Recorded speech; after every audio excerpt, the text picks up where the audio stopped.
Greetings and welcome, everybody, to this week's episode of Poly Weekly News. I'm your host, David Danto, and boy, do I have some smart people with me this week. We're going to take one more week to talk about what happened at CES last year. We had Shannon's announcement for some of the HP and Poly products like the Voyager 360, and we showed everybody what our CEO, Enrique Lores, said on stage for the opening keynote with AMD. But I have some experts that I spoke to at the show that hopefully you've seen some of the interviews online with and that I've known for many years. And we're going to get their perspectives on what it was like and, what was good, what was bad, how it worked. I'm going to go round robin from the order that's on the screen and have them introduce themselves. So, Mark, let me start with you. Tell everybody who you are and what you do. Hey, everybody. My name's Mark Peterson. I am a senior principal at Shen Milson Wilkie. We are a global consulting firm, technology consulting firm. And I went to the show to get a sense of what the trends would be in consumer electronics that may be coming into the enterprise environment so I could advise our clients. Cool. Paul, you're next in the round robin. Tell everybody who you are and what you do.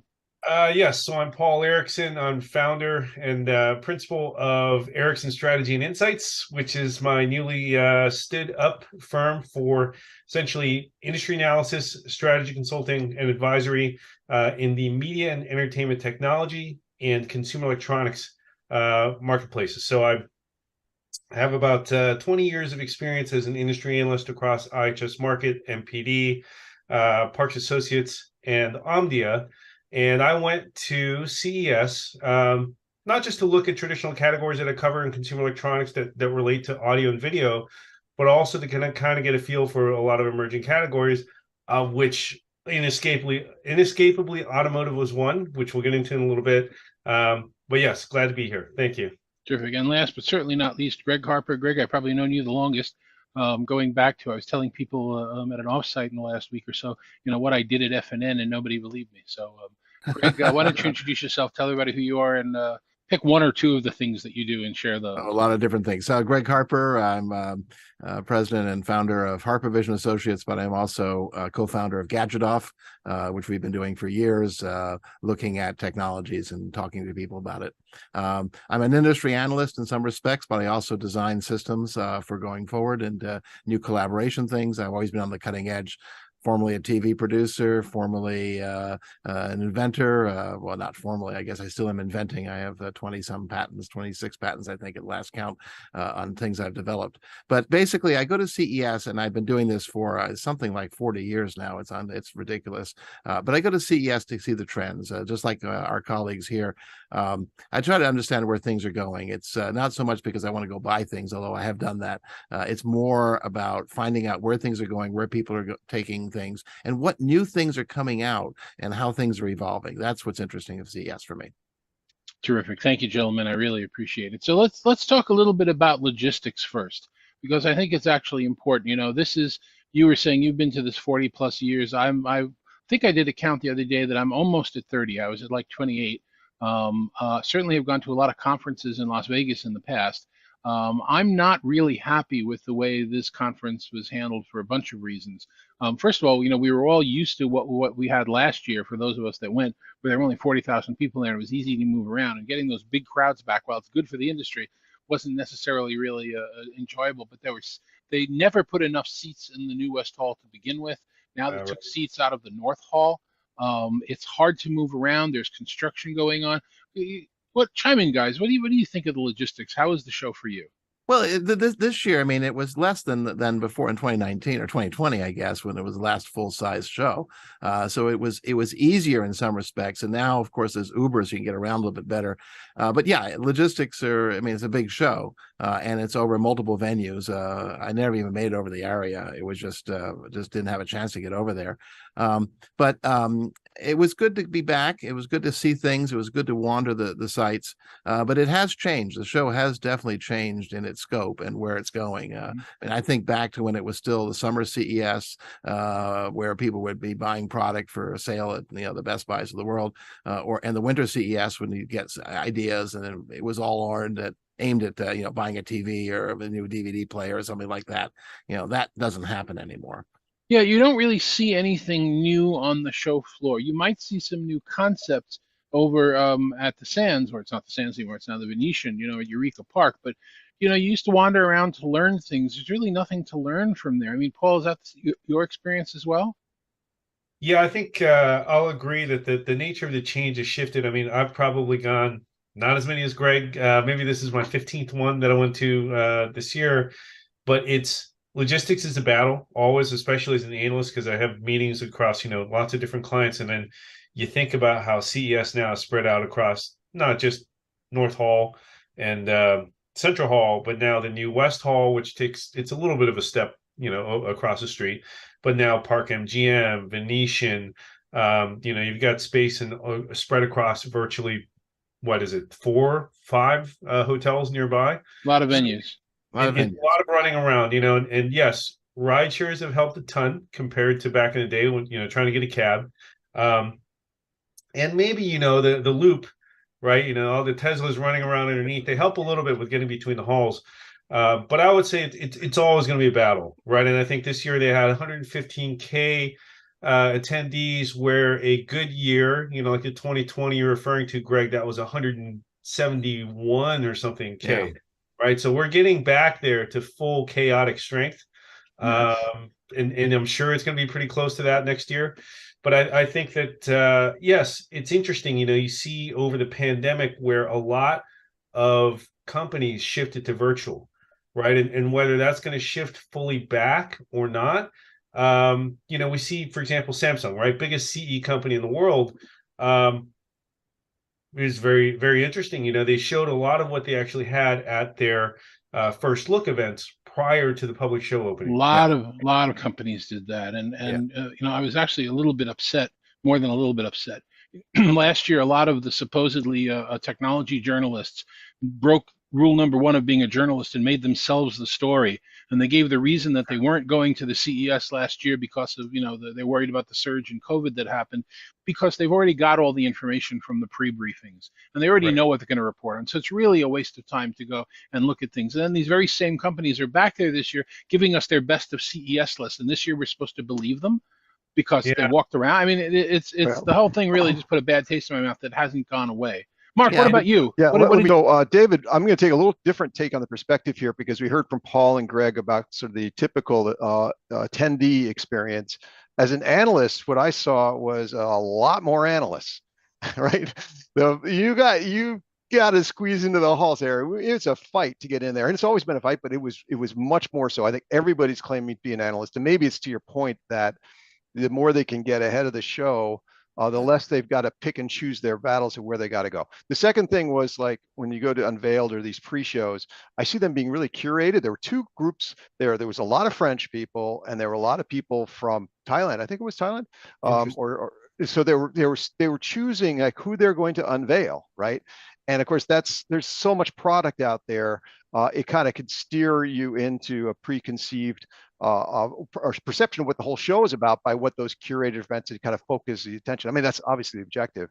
The other thing on these, and I think we're going to get into this, David, is that the analyst group there going in trying to find out what's going to be hot was faced with a whole lot of information about sustainability.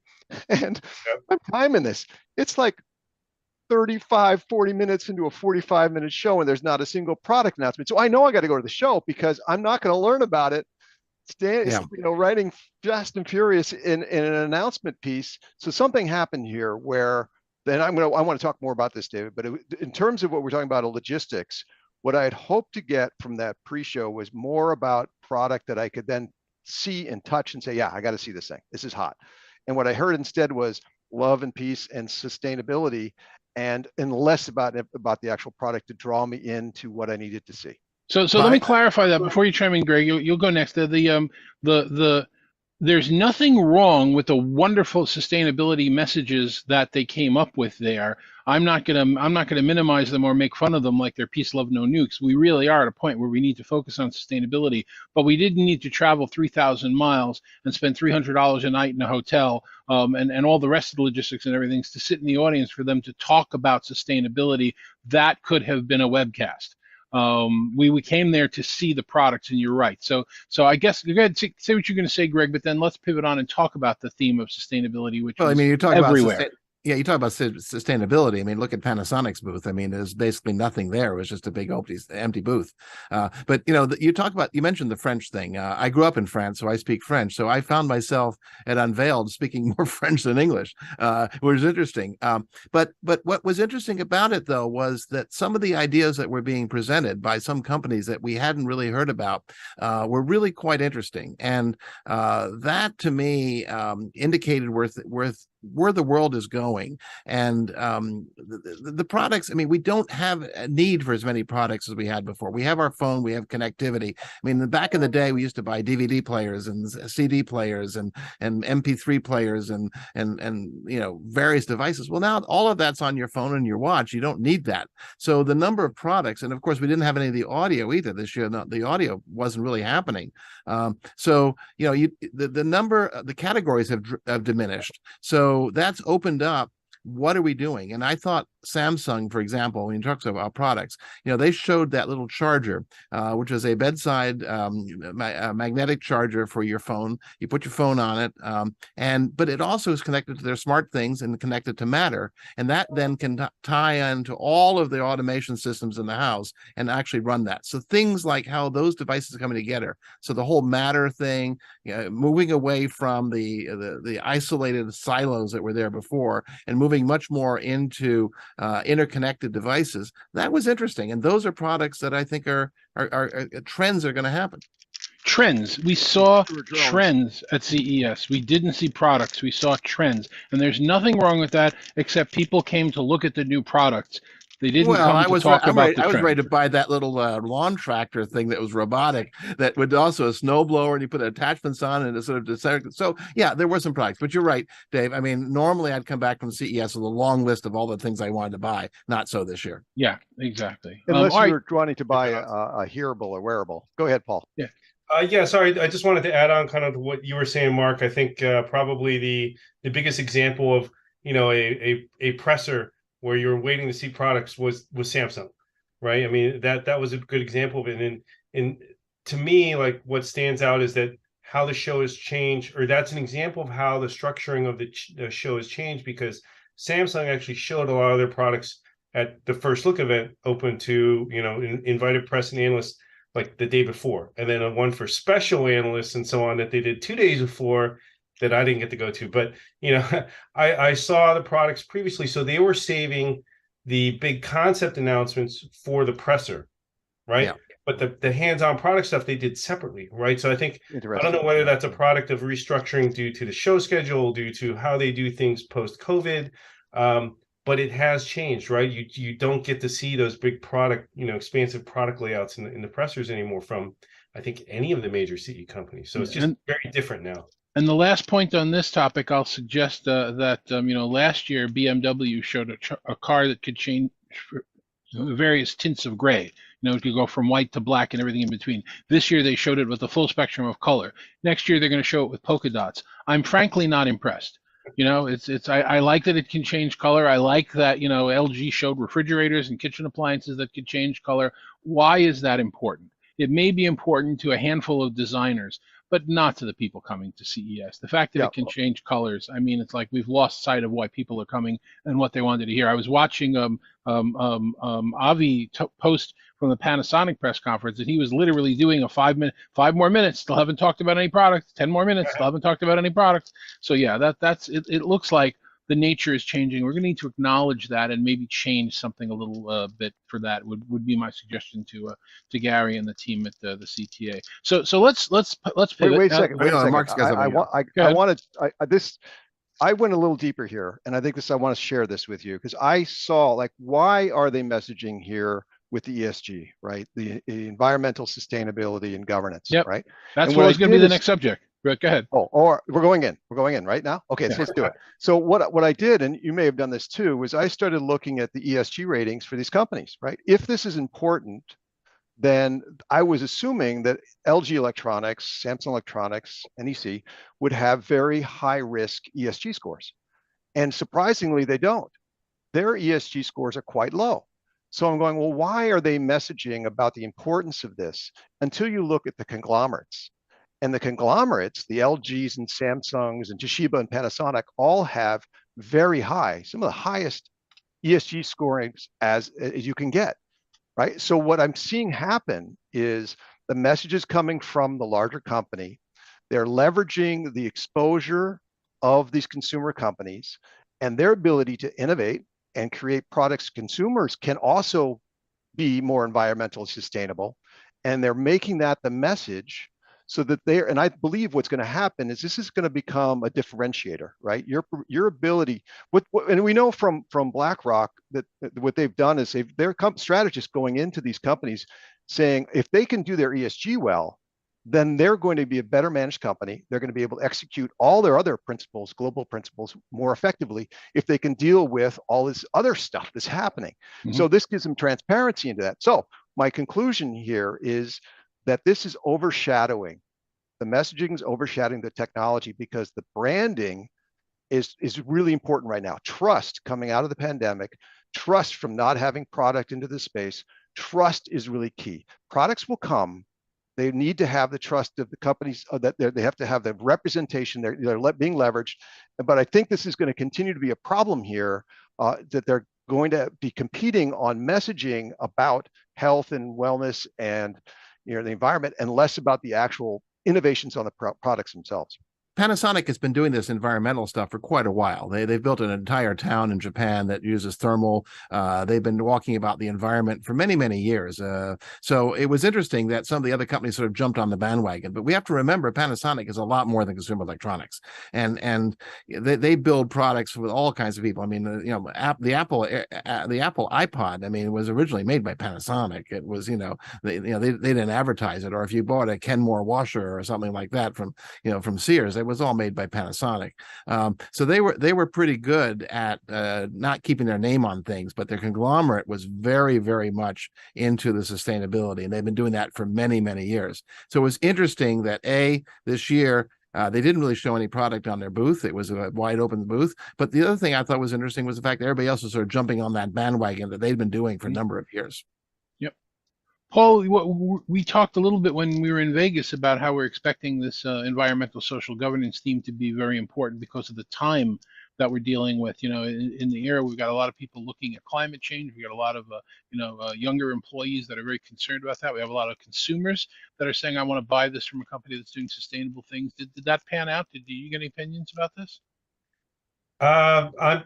Me personally, I'm mixed on whether this is a motivator for consumers just yet, although there are signs there that people are starting to find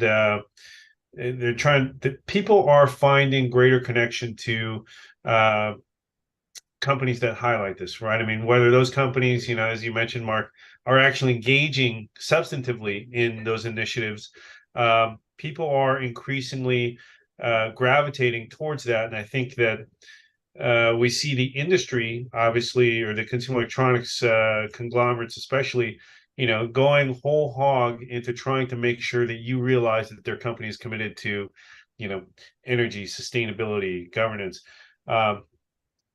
as evidenced by the amount of time that they spent in the press conferences from the major CE companies at CES, to take advantage of the force multiplication of the CES press cycle that usually, really amplifies what's going on in the actual press conferences. So I think for all of the companies, it's certainly a focus. I think for the consumers, I'm not sure. It's chicken and the egg to me. Are they organically increasingly seeking companies that have very strong commitment to ESG, or is the preponderance of messaging about ESG making them think more about it when they are shopping for devices? I'm not sure about the causality, right? But definitely, I think collectively it's raising in profile, and I think it will be, whatever the causal, path is, it will be more top of mind for consumers when they're looking, right? Is something made from some amount of, at least some kind of percentage of recycled materials? Like, is the company that they're buying from committed to some of these initiatives? I think it's,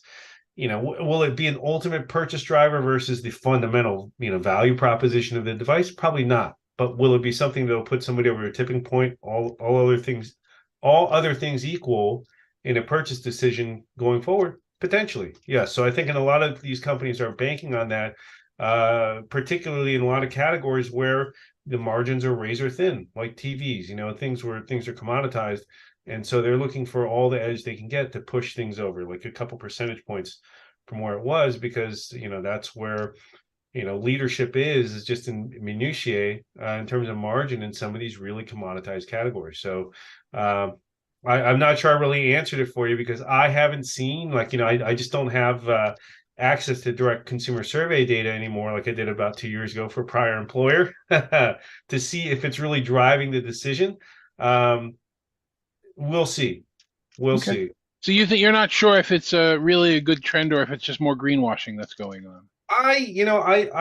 The cynical part of me would say, well, they just know that it's good business to talk about it right now. But I think that the hopeful part of me hopes that it isn't, right, that there's a commitment there to do it.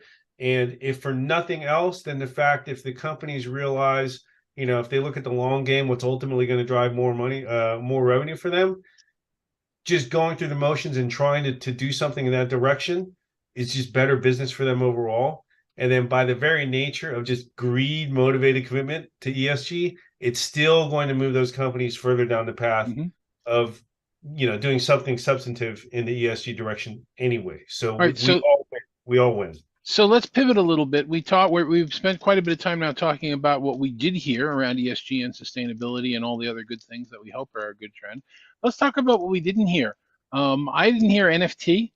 I didn't hear unless crypto. You're buying sneakers from Samsung. Right, unless you're buying sneakers. I didn't hear about metaverse. It was sort of an embarrassed. Oh no, I heard metaverse.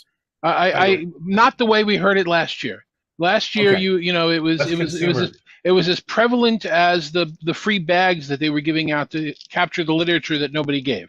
But a lot of the buzzwords were down. That's what the sustainability conversation was about. That maybe we pushed a little too far into this concept of how metaverse is going to take over the world in a year, and it didn't. And a lot of companies are readjusting based on that and other things. So, what did you think of some of the higher tech hype buzzwords?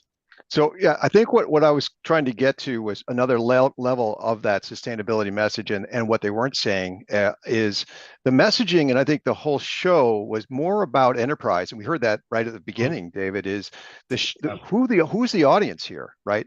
The audience was not the consumer. The audience was the stakeholders in these companies, because post-pandemic, where's the ship supply, right? We know right now we're going to be from high demand to oversupply, right? It is not a good narrative. And so they don't have a lot to be able to say great things about what they've gone through. So grab what you can. It's a good feeling message about sustainability. And they need that for the stakeholders to invest in them. They're here. The messaging I got out of CES is, we're here, we're alive, we're in the game. But that message wasn't to the consumer. The message was into the stakeholders to say, stay invested, we're committed, we're going to be here. Go ahead. And you've got people like Hyundai, that showed their autonomous ship that was hydrogen, getting hydrogen powered from the water. I mean, where is that consumer? It's not. But they're heavy industries, and they've been building ships for 50 some years now. So that was definitely a message aimed at a different audience than the consumer side. I mean, I've often thought that CES is a poor name for what it is, because it really isn't the Consumer Electronics Show anymore. It really is, as Dave, as you were saying, it's more of the World's Fair of technology and innovation and thinking of things. And those themes that were there. And metaverse is a lot of people were doing things, but not explicitly saying it's metaverse. Right. Yep. Right. There was an avoidance of using the buzzwords that people felt were too far out there over the last couple of years. Well, I think it also may be a reaction to Mr. Zuckerberg. What's happening? On my part, I think we did see an evolution of what metaverse is being used for, at least, right? Like you guys said, that it was there, it was definitely there, but the context was different, right? So less of it's going to change your consumer life type of context, and more like, oh, well, it has. It may have some substantive uses for the enterprise, for retailers, certain for health. Use cases, right, for health.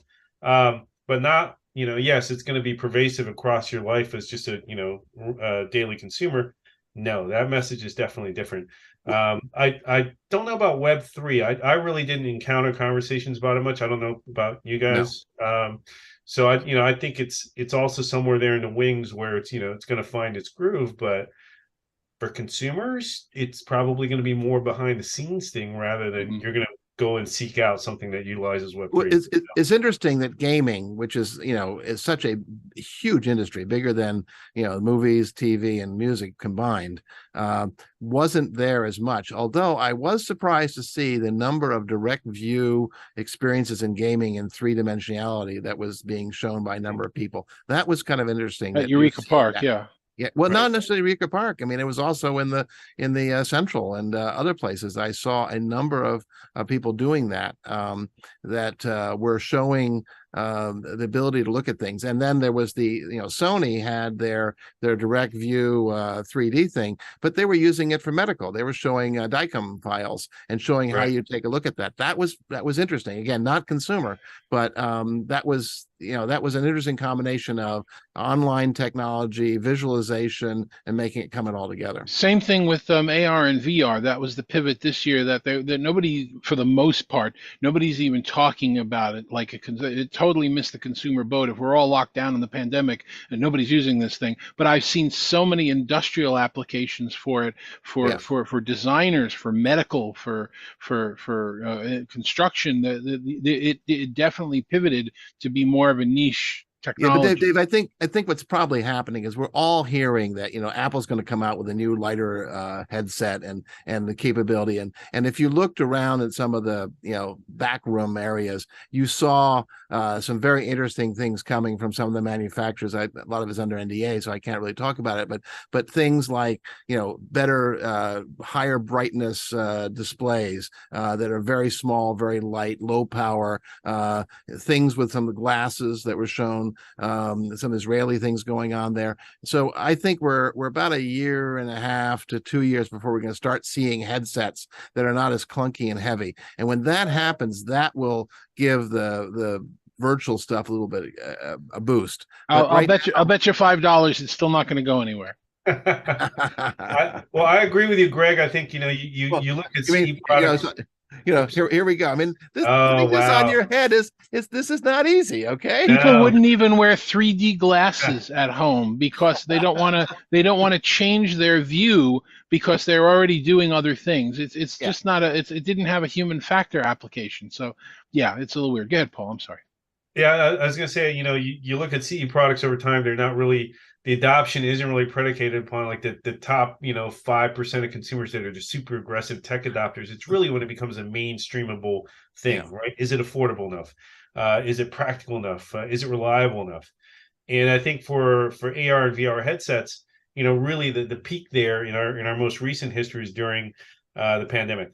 Right, we saw heightened adoption, like during my time, at least at Parks Associates, looking at survey data quarter to quarter. There was heightened attention and heightened purchasing, especially of PSVR, right? Video gaming centric VR gear. But I think right at the show, MPD, right, and they deal with sales out data. They released their stats that show that now AR and VR related sales, equipment sales, are down. Right, down, I think 8% year over year, they said, something like that. So if that's the case, that the optimized scenario for pushing that optimized scenario for pushing AR and VR gear through is the pandemic, when everybody is inside. And we see now, as the social effects of that have subsided, that people are that sustained demand is not there, then yes, I think it's going to be a couple of years till when things get lighter, cheaper, just more mainstream friendly. Then you have the situation where at least the enabling hardware part of the proposition is now available to people at a palatable level, right? But still, the proposition, the applications, the usefulness, it has to be there. And until then, to me, it's still going to be really something that's really useful, but probably for enterprise, industrial learning. Yeah, definitely for enterprise and industrial and the digital twins and all the rest. I was one of the very first people to get Google Glass, and kept on doing it until I went to a meeting once with Sergey, and he wasn't wearing his glass. I went, oh God, he's not wearing it. I guess I shouldn't wear it anymore. But Google Glass is alive and well in the industry, in the commercial applications. It's just not a consumer, and it's very helpful for other things, and especially some troubleshooting, and you see some products now using augmented reality for example data switches, where you can actually take an iPad or a phone and see what the ports are just by aiming at the switch. Actually, autonomous vehicles, Greg, right? I mean, this is where I see that shifting. There was a lot of companies releasing or about to release, like what we saw, giant Caterpillar bulldozers, John Deere for doing farming. Mark, thank you very much. That's exactly the conversation I was going to say. I wanted to quote I wanted to quote the reporter as saying more cars than the car show. This show had more cars than the car show. So go ahead, continue with your idea. Well, so the concept is, and I'm not sure if you saw these. I did a little bit more research on the Caterpillar stuff, because they're mining, right? They're mining massive quantities. Why? Okay, sustainability. Grab all the minerals you can while you can, and the drivers are not anywhere near those vehicles. They are in different countries. So the ability to use virtual coordination. This is like the drones for the Army. You've got four drivers in there that driving these vehicles in a small virtual room, and that's what they're doing all day, right? They're doing it in Afghanistan. Well, they're sitting in Vegas or just outside of Vegas. Where are they going to go when they're done with that, right? Are they going to go put their feet into the sand and then go in the trees? Are they going to go in the metaverse, which I believe is the problem there? Is because they live in that world. Their leisure time, you think it's going to be going into reality, but I think it's actually going to lead more into this sort of needing to be legitimized in the virtual space, because that's where they're working, that's where they're living and breathing. But what I wanted to get to here was the partnerships. Because I think that what I saw, and Greg, you're talking about streaming services, and we saw Gran Turismo with Sony, and like, let's shift the virtual stuff to a product that we can actually make money off by making it into a movie. But I saw a lot of interesting partnerships, and that tells me something, because in messaging in the past, it's been, we can do it in our own ecosystem. We are autonomous and we have everything we need. Coming out of the pandemic, shortages of supplies, need to be able to work with other companies to be able to do this. And where I thought it was most fascinating was with companies that are more into the consumer market, like NVIDIA, driving virtual development of products and the experience, right? Like in a car. And that's why I think the car is so critical for the development of innovations in other spaces. If you can shove good gear and OLEDs into these really tiny places, have retractable OLED screens coming down, if you can do that, then you can definitely put it anywhere else you want to be able to do. So success there is really great for trickling through the rest of the space. And I think that a partnership across different industries was really fascinating, where you were not seeing two side by sides. Maybe it's common for that, but obviously you have the Amazon stuff with Matter, as you were saying before, and Mercedes-Benz doing its stuff. But I thought that there was something to be said about how we've moved a little bit further open to architectures with Matter, and being able to allow for a little bit more of this interchange on the cloud base to prove efficiency, to get coexistence of development of product that's virtually made and experience made while it's being produced, which you couldn't do until these cars were electronic. But again, that's not to the consumer. That's back to the enterprise. Yeah, but you mentioned Caterpillar. I was interesting, but I really was taken by what John Deere was doing. I mean, I don't know how many of you actually looked and see what they're doing, but that device they have, it's 170-foot carbon fiber arms. It goes down the field at 12 miles an hour. The wheels go in and out depending on the width of the crock. It then has cameras that look and find the weeds. It's connected to an NVIDIA GPU.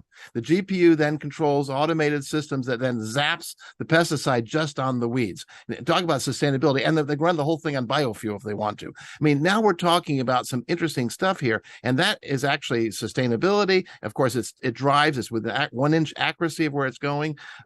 That's an interesting concept of how that comes together, and it's in the field where it's actually generating good for the world, and it's not we're not just blanketing with pesticides. We're planting where we exactly want to be, and it's, by the way, mapping all that stuff, and now it has data, and so the next year going by, oh, there was a weed here, there wasn't a weed there anymore, now we can see what the effectiveness of it is. So there's some very interesting things going on with companies taking the various pieces of technology, and NVIDIA, absolutely somebody that we should be looking at, because it's not just gaming, it's not just GPUs for your computer, it's a lot more than that. Well, you noticed NVIDIA was one company, HP was another company. There were a number of other companies, in our space talking about how the computers are now going to be processing fake gaze angle.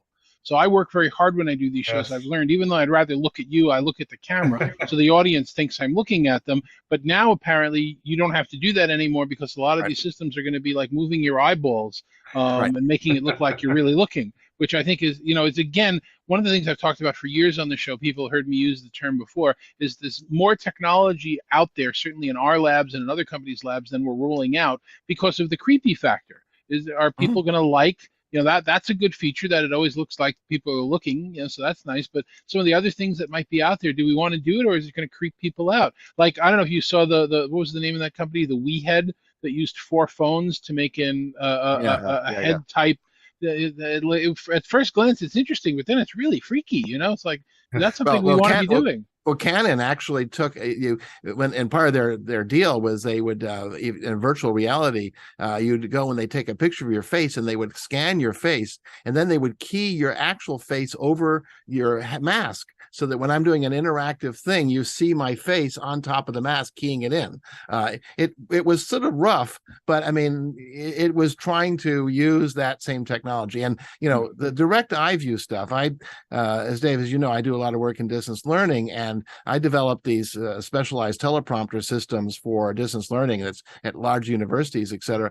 And that was all about eye contact, and that definitely had a major impact in the quality of the learning.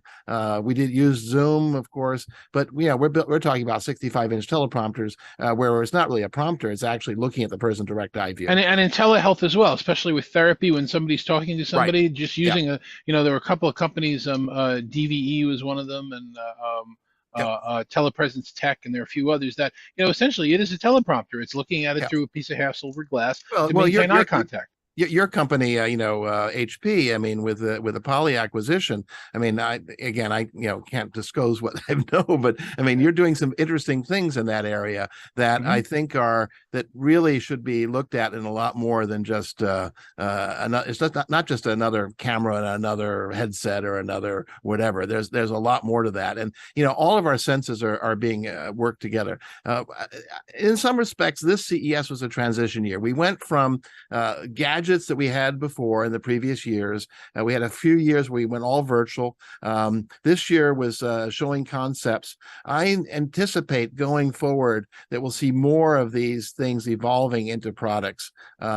Maybe it's not 2 years, maybe it's not a year, but I definitely see some products coming out of this, but not quite yet. Well, I will be back there next year doing what I do. But if next year is like this year was, I don't know that I'm going to go every year anymore, because again, if all the press conferences are online, if I see the people that I'm meeting there at other locations anyway, I'm not sure that there's value in the cost of pain to the body.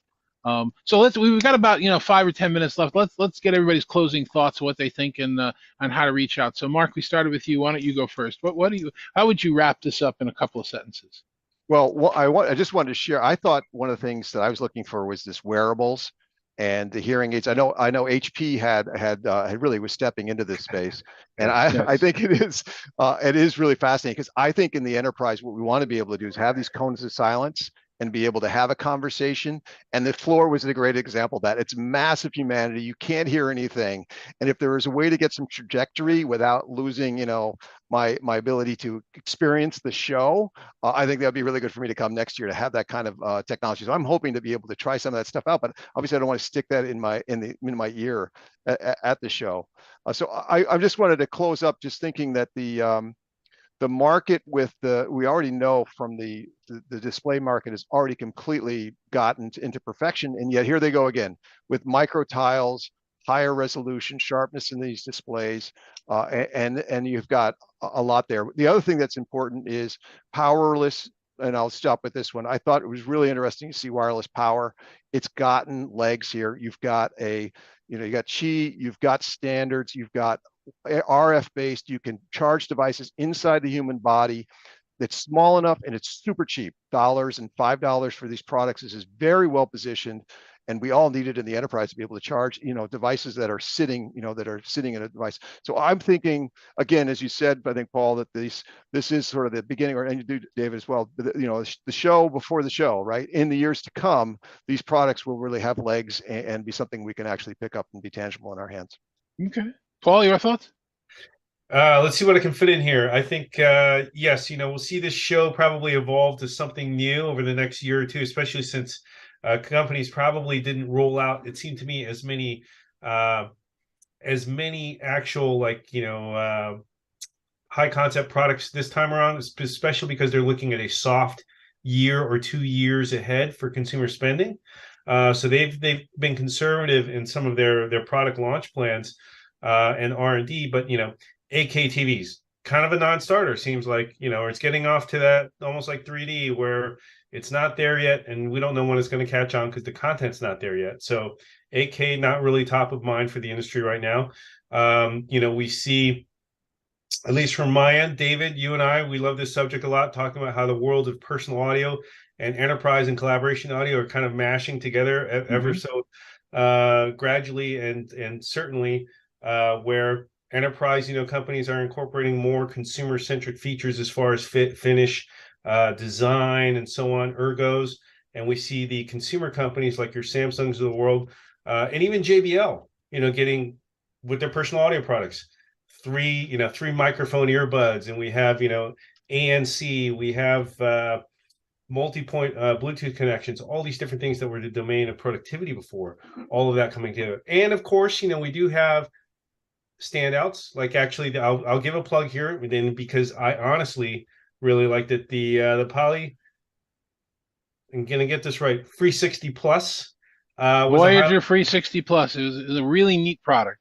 It is, and I'm not saying that just as a plug, but because I've been around earbuds and the budding hearable market for a while.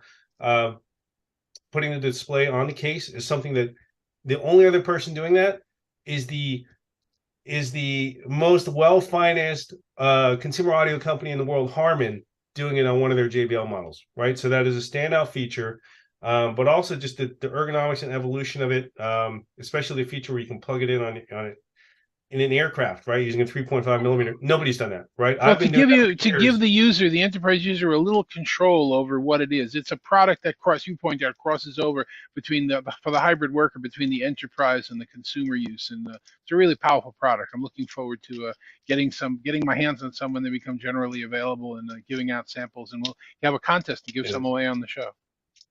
It is. Sorry, I won't take up Greg's time. Greg, Go ahead, Greg. Well, I don't think I'll stop going to CES for a few years because it inspires me. I go there and I like to see what other people are doing, and that rethinking it is not the same old. And so if there was nothing new at CES, it doesn't have to be a new product. It can be a new concept, a new idea. It's thinking about things differently. I mean, things like Hyundai or John Deere, which is not consumer electronics, or even the automotive space. And I'm not a big automotive guy. Excuse me? The Sony car. Right. The Sony car, yeah. I mean, but what we're seeing lots of technologies come together and forming a new category, if in some respects. So I'm still bullish on CES, and I really think that Gary did a nice job by bringing in other countries.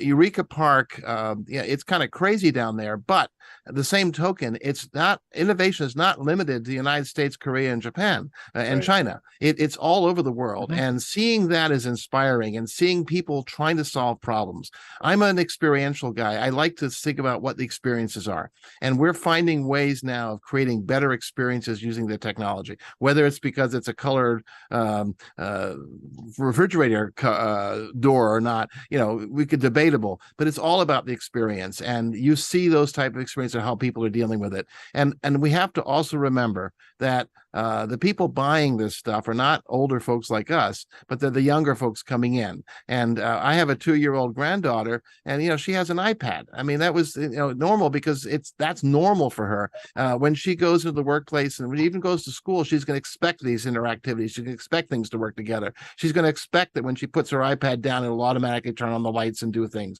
So you're starting to see that with the companies addressing it. So the concept of having to plug things in and having to the wireless power, it's not just wireless power. I mean, I saw some ceiling devices which will beam power down to the table.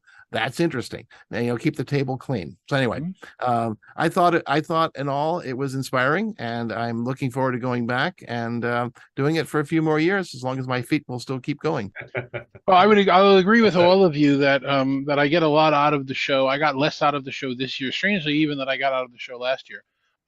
But because I was one of the people that did go, and we had a little symbol on our badge that we created to prove that we were there last year.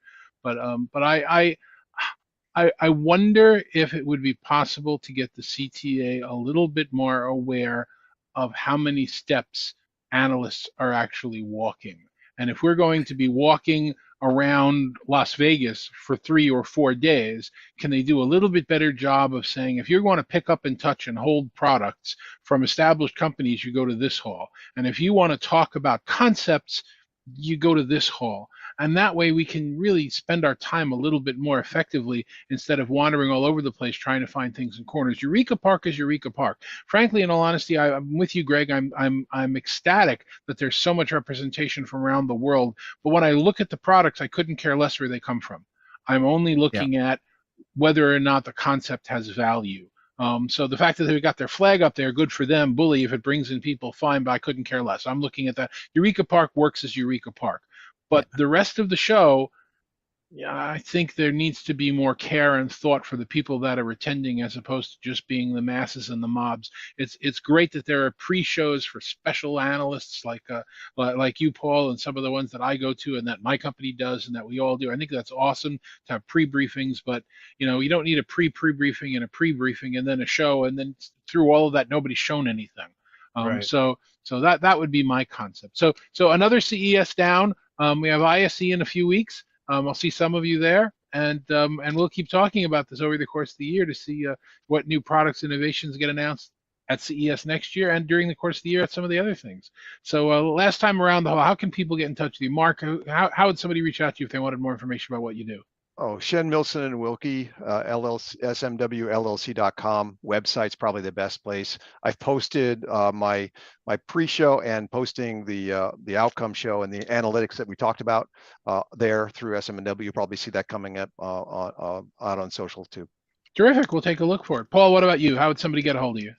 Yes, same thing. Website's probably the easiest. It's ericsoninsights.com, ERICKSON insights.com. You can also find me on LinkedIn. Just look up Paul Erickson, Austin, Texas. It'll probably be your first result. Paul, what a coincidence. That name you spelled out is right over your shoulder there. It's same spelling. It's really cool. Yes. It's almost like it's blatantly placed there. Yes. Exactly. So, Greg, how can somebody get a hold of you? You email me, Greg at harpervision.com. Harpervision.com is also a website you can go to. And of course, LinkedIn also works. And I do respond to email, and I'm always eager. And if anybody comes to New York and wants to come visit my labs here, welcome to do that. We've got quite a bit of stuff going on here. And I owe you a stop there in the next couple of weeks. Maybe as soon as we get back from Barcelona, we'll take a look at it. Gentlemen, thank you very much for joining me. Thank you for taking the time to going to CES and telling people what it's like. That's it for this conversation on Poly Weekly News. As always, I'm your host, David Danto. For all of my colleagues at HP and Poly, thank you very much for joining us. We appreciate you taking the time to listen to what we do here. We'll have some new products and some new announcements over the next couple of weeks that I'm looking forward to bringing with you. We'll see you next week.